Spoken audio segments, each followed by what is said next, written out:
Bincang bersama. Smart listeners, kalau ngomongin tentang industri film, kita pasti tidak bisa melewatkan sosok yang satu ini ya, director alias sutradara. Karena beliau yang akan mendirect ataupun mengarahkan sebuah film sampai nanti akhirnya bisa menjadi tayangan yang seru dan juga mungkin menarik untuk ditonton di bioskop ataupun di platform-platform kesayangan Anda. Dan kali ini Audrey berkesempatan nih untuk ngobrol bersama salah satu sutradara film horor, dan sudah bersama-sama kita ada Mas Agus Rianto. Hai Mas Agus. Halo Mbak. Apa kabar Mas? Baik banget dan sehat banget. Baik banget dan sehat banget. Berarti udah makan? Udah makan. Tidur cukup? Udah cukup. Udah, tapi tidurnya jam 1 ya. Ya, tidurnya sutradara ternyata agak malam ya. Iya. Sebelum kita ngobrol lebih jauh terkait dengan perjalanan karirnya seorang Agus Rianto, aku mau dong Mas Agus spill must watch film horor yang mungkin bisa direkomendasikan ke smart listeners. Apa tuh Mas? Conjuring. Itu keren banget dan kenapa, Weapon. Mas? Conjuring, kita bahas Conjuring dulu. Kenapa? Susah ditebak ya ceritanya kalau menurut saya, dan ya asik sih. Asik banget pokoknya. Tidak bisa diungkapkan dengan kata-kata kali ya. Asik, jelas. Iya. Kalau dari Weapons ini kan baru dan memang cukup viral juga ya Mas? Iya, viral. Weapon aku sukanya nggak terlalu banyak hantunya ya. Dan untuk scoringnya enak. Ngalir aja kayak gitu. Betul. Merinding aku ngomongin Weapon. Betul, aku juga. Karena memang kalau ngomongin Weapons tuh kita kayak, ini arahnya kemana ya? Iya. Tapi ternyata pelan-pelan semua misterinya terpecahkan. Iya satu betul persatu, ya. Itu kalau horor luar tuh luar biasa ya. Yes. Tapi Indonesia udah mulai bagus banget kok. Sudah mulai bagus banget ya. Mulai bagus banget. Nggak kalah kualitasnya dengan film luar. Yes, apalagi kalau ngomongin horor kan memang perkembangannya sangat-sangat drastis ya, Iya, Mas ya. betul. Dari dulu kita lihat film horor yang punya image yang mungkin kurang baik gitu ya. Tapi Iya. sekarang horor-horor Indonesia tuh sudah mulai punya alur yang juga kompleks. Bener, semuanya jelas, Yes. ceritanya jelas dan menarik. Begitu juga dengan kenapa aku suka Weapon itu, karena di film Danyang Wingit ini nggak terlalu banyak sih untuk hantunya, kayak gitu. Oke. Jadi for your information, small listeners, Danyang Wingit ini adalah film yang disutradarai oleh Mas Agus Rianto. Film pertama saya yang saya sutradarai sendiri, kayak gitu. Yang dulu-dulu memang saya milih sutradara ya. Dan di sini dari film Danyang Wingit ini kita milih saya sutradaranya dan artisnya saya pilih sendiri waktu itu. Dan saya pokoknya pengen milih sendiri lah kayak gitu aja. Makanya saya mempercayakan Kak Selin Evangelista yang jadi peran utamanya. Seperti itu. Tapi cerita sedikit terkait dengan horor ya, karena kayaknya horor ini mendarah daging banget nih di diri Mas Agus ya. Baik itu dari film pertama ternyata horor, terus juga kayaknya punya passion banget di dunia horor. Ada ketertarikan dari waktu kecil kah atau kapan triggernya Mas Agus? Ini sih, saya asli Jogja ya. Dan Jogja itu banyak kisah mistis. Dan di situ aku gali. Dan sebetulnya kalau ngomongin soal film Danyang Wingit ini agak-agak ini aja sih, nggak enak badan saya karena kisah yang memang kejadian nyata di lereng Gunung Merbabu, dan ada satu sinden itu yang dikulitin gitu. Jadi rasanya tuh nggak enak banget kalau diceritain gitu. Dan kulitnya manusia itu dijadikan wayang. Itu yang sangat pengen banget aku ulik waktu itu, dan ternyata ya enak kayak gitu. Gitu sih, dan memang agak-agak takut ya. Dan saya pun datang ke sana untuk mencari sumbernya dan lain sebagainya, ya memang harus memberanikan diri. Kayak gitu. Merinding semua sebetulnya kalau saya ngomongin. Jangan merinding loh Mas, nanti kita keikutan merinding nih ya. Kayak gitu. Tapi berarti memang ya sebagai sutradara perdana nih ya Mas ya, Mas Agus tuh pengen semuanya benar-benar dilihat secara real gitu ya, baik dari proses risetnya, pilih Betul. peran dan lain sebagainya.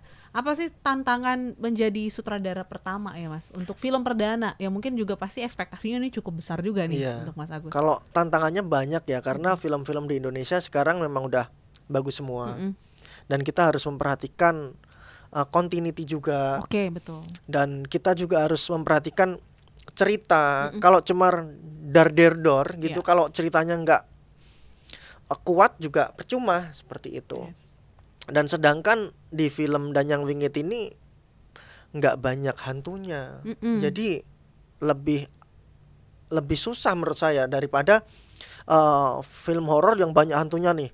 Scene pertama hantu, scene kedua hantu, kayak gitu lebih enak dar-der-dor. Tapi kalau film Danyang ini memang hantunya cuma sedikit sih, kayak gitu. Dan kita memaksimalkan ke cerita sebetulnya. Ceritanya gimana caranya relate gitu untuk kehidupan sehari-hari. Dan ini pun cerita ini masa jauh ya, masa lampau. Dan ternyata waktu itu ada kayak gitu loh. Dan sampai sekarang itu kayak boxnya itu masih ada juga. Dan tidak boleh wayang itu dikeluarkan itu cuma setahun 2 kali. Seperti itu.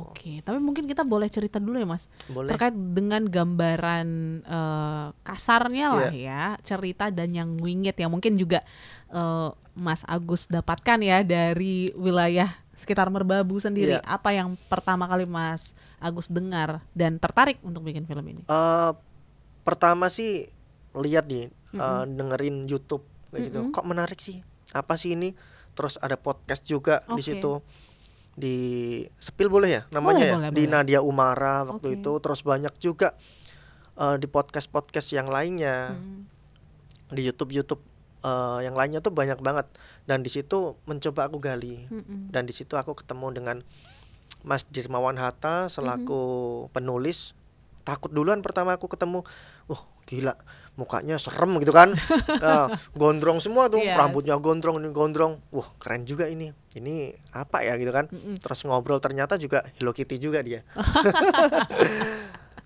Nggak seserem yang kita bayangkan gitu kan. Nah dari situ kita ngobrol, oke lah, ada titik temu untuk mengulas sesosok kulit manusia yang dijadikan wayang. Nah dari situ draft pertama kita coba, aku baca, dan di situ kok ini, aku waktu itu nggak mau sih sutradaranya aku gitu kan.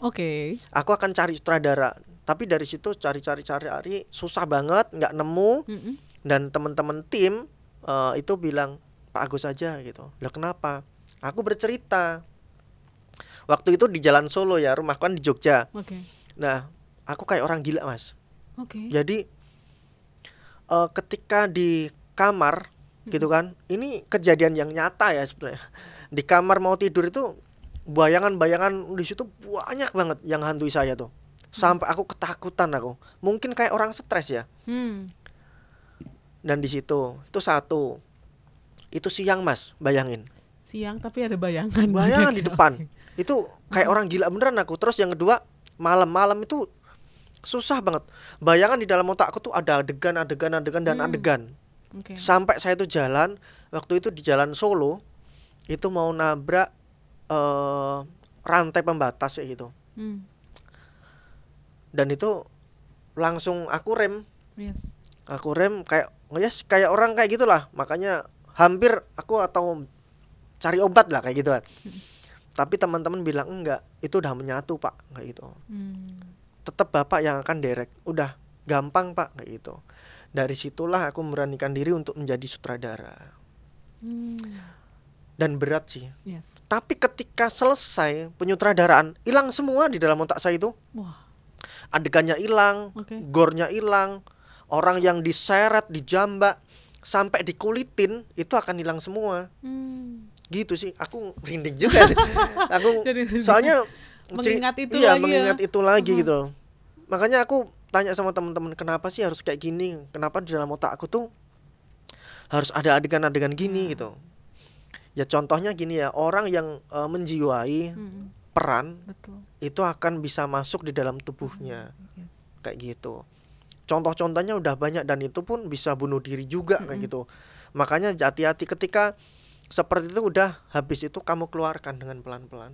Dan alhamdulillah jadilah karya Danyang Wingit Jumat Kliwon. Oke, wow. Jadi ini ternyata proses memberanikan dirinya juga cukup panjang ya. Cukup panjang dan cukup ngeri juga sebetulnya. Betul. Takut juga. Tapi ketakutan ketika menjalani prosesnya itu ada banget, Mas. Ada lah. Di dalam syuting pun juga ngeri juga ya. Saya tuh sampai bukan marah ya, tapi lebih ke ini, jam 2 pagi tuh aku masih syuting tuh.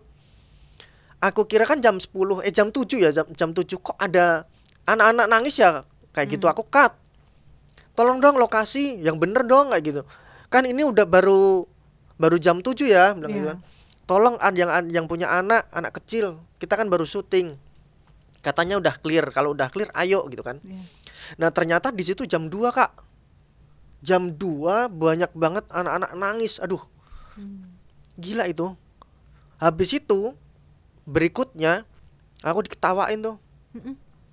Yang denger cuman aku berdua ya sama sonku ya. Pak, kenapa yang tawa ya? Kayak gitu. Diliatin juga, dicariin juga nggak ada. Itu kejadian-kejadian itu yang sangat mengerikan. Apalagi di air terjun ya. Air terjun itu kalau Kak Selin kuat kali ya. Waduh, keren dia. Tapi kalau saya itu udah datang duluan. Kalau orang Jawa mengatakan kulon nuwun. Permisi ya. Itu sudah ada ular itu 1 kilan tuh loh, kecil itu, seginilah. Itu pun buntek itu, tahu nggak kalau buntek itu apa ya? Buntek apa? Jadi nggak ada ekornya yang panjang. Kayak gitu. Wah, itu ngeri juga itu. Dan orang sana pun juru kunci bilang gini, Mas, nanti kalau ketemu ular yang cuman 1 kilan gitu, segini, dan dia ekornya itu tidak ada, kayak kena dipotong gitu kan, didiemin dulu ya Mas gitu. Dan itu pun aku keliat, waduh, ngeri juga ya ini air terjunnya kayak gitu. Dan air terjun itu juga lumayan, kita naik itu pakai bisanya pakai pickup. Pakai pickup kayak gitu, dan terjal banget itu. Waduh, ngeri itu Mas. Berarti wah, ini menjadi pengalaman pertama dan juga cukup mendebarkan gitu mendebarkan ya juga. Mas Agus ya. Ketika merasakan itu semua gitu, apakah ada keteringinan lagi untuk melanjutkan film yang lain gitu ya, untuk disutradarai atau seperti apa Mas? Kalau film lain mungkin ya, Januari kita akan syuting lagi. Tapi beda genre atau beda? Horor, tetap horor. Tapi nggak kulit-kulitin lah. Langsung merinding soalnya. Iya. Ngeri juga ya. Ngeri juga. Tapi gimana sih proses riset? Karena kan kalau mendengar cerita Mas Agus itu kayak sampai merasuk banget gitu ya. Bahkan kayaknya udah masuk alam bawah sadar nih ya. Karena semua udah kebayang-bayang gitu. Sedalam apa sih sebenarnya riset untuk film Danyang Wingit ini gitu? Langsung terjun ke sana kah? Langsung wawancara orang yang mungkin juga beneran ada di situasi itu? Dalangnya itu turun temurun. Sekarang turun ketiga ya. Dari pertama udah meninggal, kedua meninggal, ketiga ini. Dan di situ dalang itu nggak disangka-sangka. Dan penabuhnya itu pun juga nggak disangka-sangka. Penabuh itu yang main musik. Jadi tiba-tiba bisa gitu. Iya, dan dalang itu tiba-tiba juga bisa dalang.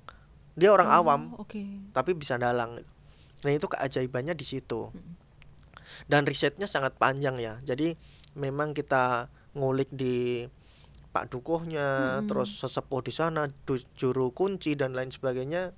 Terus sama dalang-dalang yang lain, aku pun juga kulon nuwun gitu. Dan aku tanya. Dan yang menarik juga di sini ketika aku riset dikasih sebuah mantra. Dan di situ aku coba aplikasikan di dalam skenario dan kejadian juga. Ibu Jenar Mesayu waktu itu sebagai Mbok Ning, dia baca di rumah pas nggak ada apa-apa. Di situ dia baca 2-3 bait, pintu jendela itu kayak jeder kayak gitu. Tertutup gitu ya. Iya, nggak tahu kenapa ya. Di situ itu siang loh. Dan dia merinding semua. Ada salah satu kayak orang jalan kayak gitu. Itu sumbernya dari Ibu Jenar Maesa Ayu sendiri ya. Karena aku nggak ngeliatin itu. Dan dia bercerita di situ ketika ketemu saya. Dan disitulah kita mencoba untuk mengganti mantra itu, tapi dari pihak tim udah nggak usah, ini aja nggak apa-apa gitu. Dan kita dijagain juga sama juru kunci, terus dalang juga, kayak gitu sih ketika syuting.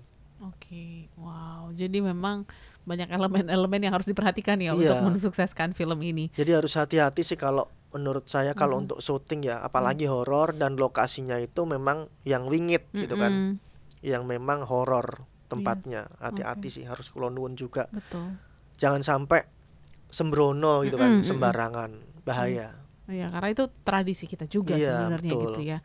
Terus ketika jadi sutradara, dan mungkin sebelumnya Mas Agus sendiri nih yang memilih sutradara untuk film-film gitu ya. Apa yang beda Mas, dan mungkin apa yang menjadi keseruan masing-masing peran ini? Kalau saya sebagai sutradara merasa puas aja sih.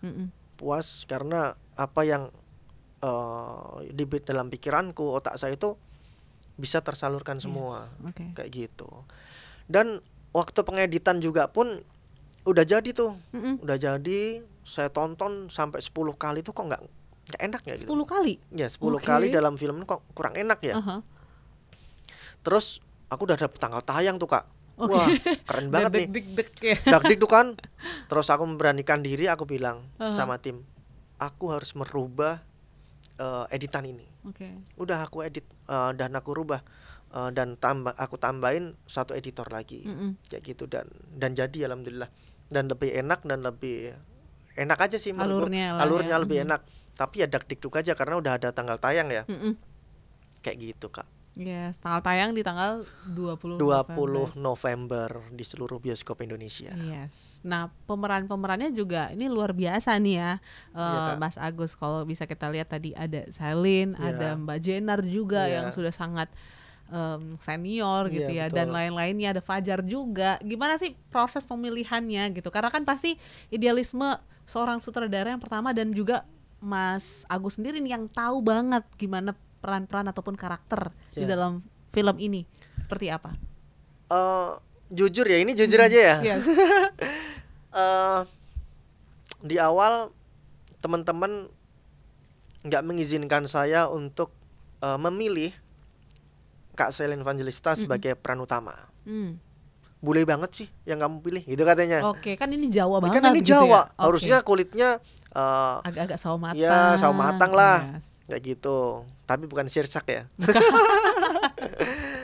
Terus Kak Fajar, loh kok kamu sanding dengan Selin gitu kan? Kan Selin putih, Kak Fajar kan sawo matang gitu kan. Jadi padu aja biar kayak susu, aku bilang gitu. Tapi di situ aku milih sendiri tuh ya puas aja, karena udah aku ini pakai hati, aku bilang kayak gitu. Aku nggak ngomongin soal fisik, aku nggak ngomongin macam-macam. Itu pun juga aku merenung dulu, aku seperti apa sih pemilihan yang untuk diriku sendiri yang bagus dan masyarakat Indonesia khususnya. Dan ujungnya ke Kak Selin, karena aku percaya banget sama beliau, kayak gitu. Dan semoga aja, karena berulang kali filmnya Kak Selin kan cukup fantastis ya, box office kebanyakan box office, dan dia pun tidak memilih ini, nggak langsung semua diambil. Paling 1 tahun tuh cuman sekali. Jadi dia untuk karya sebetulnya, bukan untuk mencari uang gitu kan, tapi lebih ke karya aja. Nah dari situ aku dapat artis nih kayak gitu kan, artisnya Kak Selin Evangelista. Terus aku cari nih siapa ya pasangannya ya, Fajar misalnya gitu. Oh Fajar tuh komedian, bisa nggak sih dibuat serius gitu kan? Horor gitu ya. Ini tantangan tersendiri nih, kayak gitu. Ya udah. Terus Kak Fajar, terus Pak Wani. Kak Fajar kan komedian ya. Betul. Terus Pak Wani ini sebagai kayak intinya aktor ya, yang memang kalau mainnya keren banget gitu kan. Terus Bu Jenar Maesa Ayu, kayak gitu. Terus satu lagi nih aku pengen banget nih, Kak Natalie Hosler. Yes. Ya debut pertama dia di film ini. Dan ternyata banyak banget yang ketika dia kemarin preskon aja dicariin banyak orang, ya kan, media-media kayak gitu. Yang dicariin ya Kak Selin sama Natali. Kok aku enggak ya gitu kan? Aku juga bingung kok aku enggak gitu kan. Aku kan pengen. Iya, aku kan pengen gitu, tapi enggak, ya udah enggak apa-apa gitu. Ini seperti itu sih. Yes. Ada Dimas Tejo, itu yang dari Jogja. Ada Mbak Putri Maya Romanti, itu timnya Hotman Paris.